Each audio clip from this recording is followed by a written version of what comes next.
Prepare for your own death, and for your next incarnation, by living to the fullest. Hello again, thank you for being here with me once more. I hope you are well today. My name is Marie. A lot has been said about the Earth and its reincarnation cycle as a prison for all its inhabitants. It may be considered a prison planet because live individuals are enclosed there in an illusory realm, and they are made to think they are isolated from the greater stellar community, and in a dichotomy. A place where it is either that humans on Earth are the center of the universe, and everything revolves around humanity, as the only place accepted to exist in the entire universe with advanced biological life, and with an advanced civilization. Or they are nothing but an inconsequential cosmic error, constantly being diminished, forced to forget their inherent greatness. And when the individuals die, they encounter what looks like a trap for their souls, where they are forced into reincarnating over and over, paying an ever-increasing karmic debt. Both aspects of Earth as a prison planet, from the point of view of people who are alive, and also of those souls in between lifetimes, are also said to be caused by archontic beings who orchestrate everything, to exploit humankind for energy and manifestation power. I am not arguing against this, as I see it as quite valid, and it's difficult to deny all that, but it also depends on how we interpret things, from one or another perspective, and from the points of view of different densities. I strongly believe that there is no ultimate truth, as it will only depend on the points of view and consciousness awareness of each individual, so what matters here, talking about Earth as a prison planet, is the experience each soul is having. We must remember that each soul is a point of attention, of the greater source consciousness, and being a holographic fragment of it, each person's interpretation is valid, at least from their personal point of view. So what is real, what reality at large is, depends on how each soul experiences life, and the meaning and value he or she gives to the surrounding circumstances. This means that it depends on each one of us to decide whether Earth is a prison planet or not. Yet, countless people who have had a near-death experience report that they come back understanding that life on Earth is just a learning game, and we shouldn't take anything there too seriously, because once in the afterlife, it all suddenly makes sense, and even terrible things that occur in life are seen with, and from a much more expanded points of view and interpretations, which remove all the evil drama around such happenings. Suffering and hardship when alive are seen and interpreted as simple learning experiences once in the afterlife, and as it is said by many researchers into near-death experiences, souls on the other side cherish having hard life experiences over peaceful ones, as they cause the soul to greatly advance in its overall consciousness and awareness, while the peaceful ones cause the soul to comfortably stagnate in its current level. But, what cannot be denied is that while someone is alive, his or her reality is what counts, that is, the reality of that person, and imposing the narrative that once on the other side, everything will be worthwhile and will also make sense, is gaslighting the individual.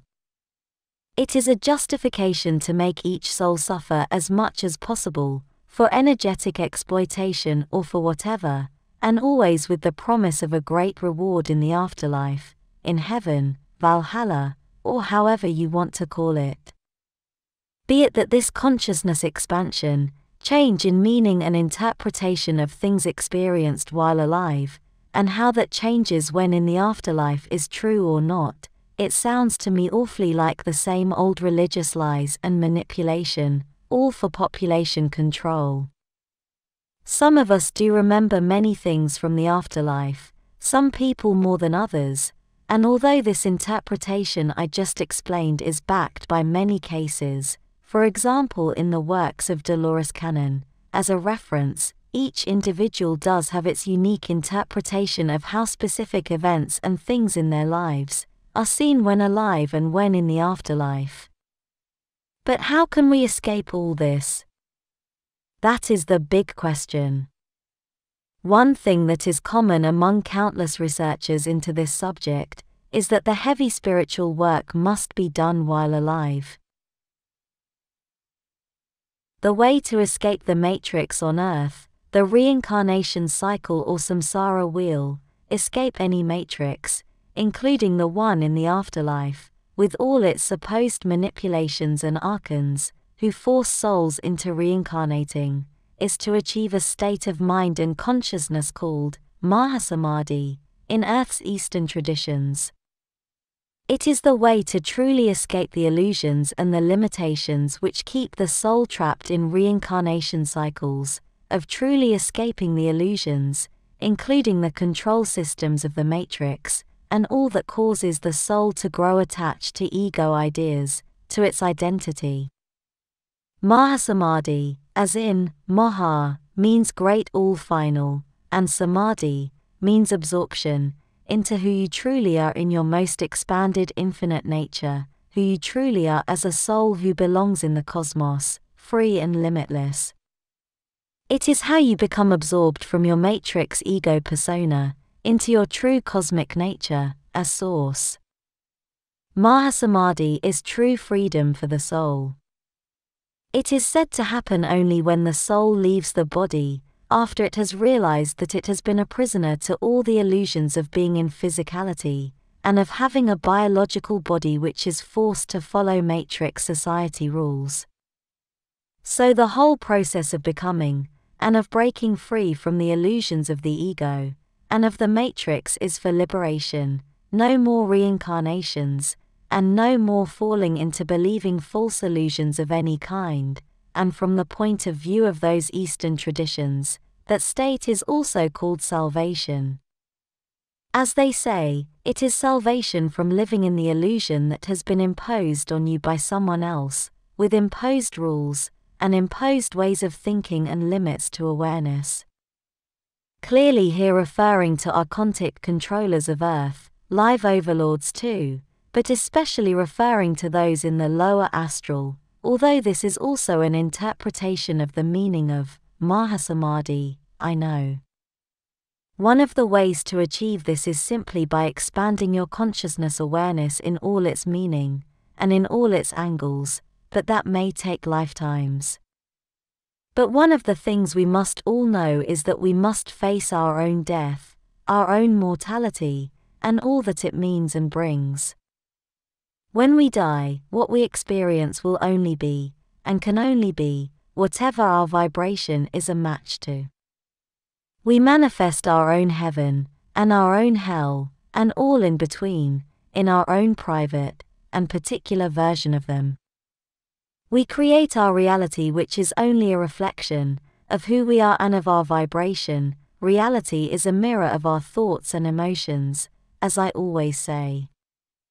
This is why we must be conscious that everything we will manifest in the afterlife, and the next reincarnation as well, is the consequence, and the reflection of our current vibration.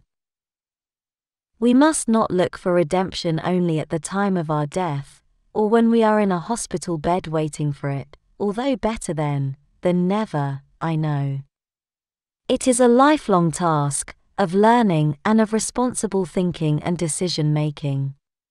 Who we are now, today, will determine who we will be in the afterlife, where we will go, and into whom we will reincarnate, if at all, depending on our level of consciousness.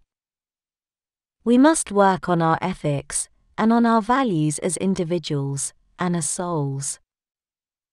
We must become who we ideally want to be, now, not tomorrow, and we must be aware that death can come for us any time. We must be able to look back, and be proud of who we were, when alive. This is why it is so important to learn to let go of things that do not matter, of people and of the memory of bad situations. Learn to forgive, especially yourself, and even forgive yourself for your inability to forgive, as it many times may not be possible, as forgiving many times means to override with mind and brain alone difficult emotional triggers and reactions, which are embedded deep inside our unconscious. Forgiving others is also forgiving oneself, as it is we who have become a vibrational match to all situations and people in them, and because they are also us in another stage of our spiritual progression. But, even more important than learning to forgive, is learning to give love freely to those whom we cherish so much in our lives, to our friends and family pets, who are more family. Not expressing and sharing our love creates incalculable hurt and its attachments once in the afterlife. Repressed love is so great it defines us, and will follow us reincarnation after reincarnation, as the Andromedans say, and I find this valid. We must learn to love ourselves as well, with all our defects, or all the ideas we have that make us think we have defects, and not attach ourselves to guilt for things we may have done in the past, while our consciousness and awareness was less expanded, and less evolved. Knowing that back then, in the level we were at, and in those particular circumstances, we couldn't have done otherwise, as we always act with the best information we have at our disposal, and it is always limited, so we are destined to make mistakes. As said so many times, we learn more from our mistakes than from our achievements. Again, this old saying reinforces what I said at the beginning of this video, that hardship and suffering cause spiritual advance, and good times do not so much. Stress causes movement, and not a comfortable couch. An old Darwinist example of this is when fish many millions of years ago preferred to be in shallow waters, so shallow they barely covered their body, and where they moved around pushing themselves with the mud at the bottom, with their fins, until those developed into arms and legs. This caused the first fish to start to walk on land, and leave the dangerous waters behind, where they had to lurk in very shallow waters to avoid being eaten by larger fish, who could not enter such shallow waters. Stress causes evolution, but I'd say it causes spiritual evolution more than physical one, although the physical one is a mirror of the spiritual one, of course. You can choose to see life on earth as a prison term, or as a chance to learn, and greatly grow spiritually. And with this, you can control who you will become the next time you incarnate. Many people only focus on who they are now, today, and not on whom they will reincarnate into. This is understandable, as many people cannot plan far enough ahead to know what they will have for dinner, and this is clearly part of the great challenges of the Matrix, as it is designed to keep you constantly in survival mode, and not in contemplation, understanding how the universe works and what comes next in your life and beyond. But you must be aware that one day you will die, and you will become the mirror of the vibration you hold today, the result of the average frequency and vibration you had during your entire life. But you must not live and act only for the next incarnation, you must live your present one in full, and that is precisely what will bring you to control, and to be able to tacitly, unconsciously, if you want, plan your future one. Becoming the best version of yourself today, and preparing for who you will be next, will bring incredibly good experiences for you, during your present lifetime, not only in the next. Fix all your affairs today, and in life, and think of what you will leave behind should you be missing tomorrow. Be who you admire the most, with no guilt, today. Thank you for watching my video, and for liking and subscribing, I appreciate it a lot. And I hope to see you here next time. With much love, your friend, Mari Swaruu.